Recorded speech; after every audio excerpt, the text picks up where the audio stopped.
मेरे प्यारे साथियों, सबको प्यार भरा नमस्कार स्वीकार हो। हमारा एक एपिसोड था सभी लड़कियां खूबसूरत होती हैं, जिसे कि हमारी बचपन की सहेली सिकता सरकार ने आसनसोल से भेजा था, कोलकाता में जो रहती हैं। तो उसमें हमारा बहुत पुराना सा सब्सक्राइबर है हीरा लाल जायसवाल। बहुत हमारे प्रिय बच्चे हैं, काफ़ी पुराने हैं। तो इन्होंने हमसे लिखा कि माँ जी, क्या लड़के खूबसूरत नहीं होते हैं? लड़के को कोई इम्पोर्टेंस नहीं होती? हमने कहा बेटा, इसका जवाब हम तुम्हें किसी दूसरे वीडियो में देंगे। तो आज मैं उन बच्चों के लिए ये वीडियो प्रस्तुत कर रही हूँ। और ये जो है आज का वीडियो, ये अनिल शर्मा ने हमारे पास भेजा है, कविता भेजी है, जो कि सुनीता कोरोथवाल द्वारा लिखी गई है। तो ये कहते हैं कि सभी लड़कों को समर्पित है ये कविता। लड़के हमेशा खड़े रहना उनकी कोई मजबूरी नहीं, बस उन्हें कहा गया हर बार, चलो तुम लड़के हो, खड़े हो जाओ। तुम मलंगों का कुछ नहीं बिगड़ने वाला। छोटी छोटी बातों पर ये खड़े रहे।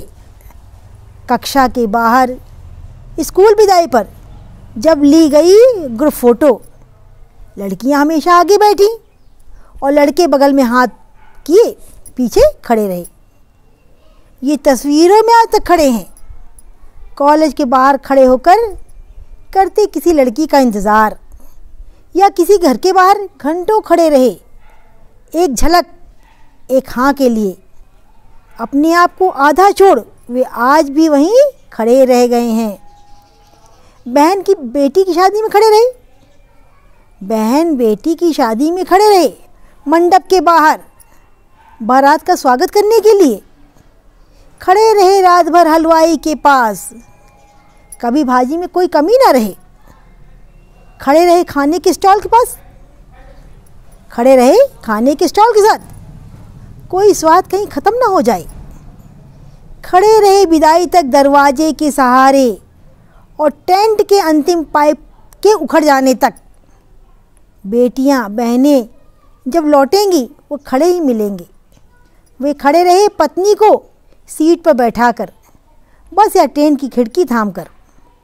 वे खड़े रहे बहन के साथ घर के काम में, जब कोई भारी सामान थामकर। वे खड़े रहे माँ के ऑपरेशन के समय, ओटी के बाहर घंटों खड़े रहे पिता की मौत पर अंतिम लकड़ी के जल जाने तक। वे खड़े रहे दिसंबर में भी अस्थियां बहाते हुए गंगा के बर्फीले पानी से में। लड़कों, रीढ़ तो तुम्हारी भी पीठ में है ना? लड़कों, रीढ़ तो तुम्हारी पीठ में भी है। क्या ये अकड़ती नहीं? अकड़ती है।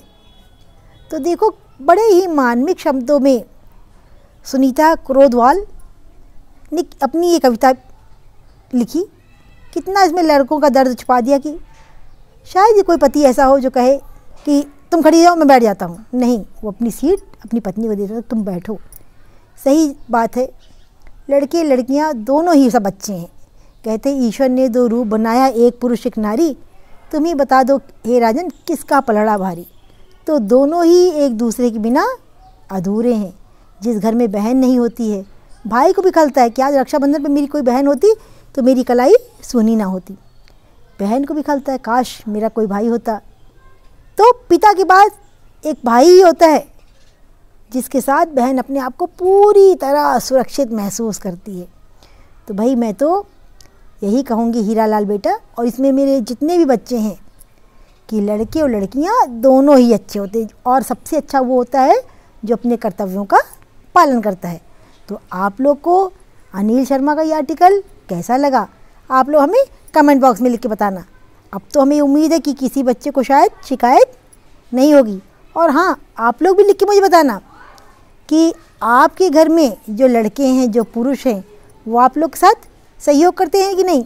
और लड़के भी बताएंगे कि जो इस कविता में कहा गया है वो सच है या नहीं, कहाँ तक सच है। आप लोग कितना कोऑपरेट करते हैं, कितना सहयोग देते हैं। बस इन्हीं शब्दों के साथ मैं अपनी वाणी को विराम देती हूँ। सबको टाटा बाय बाय।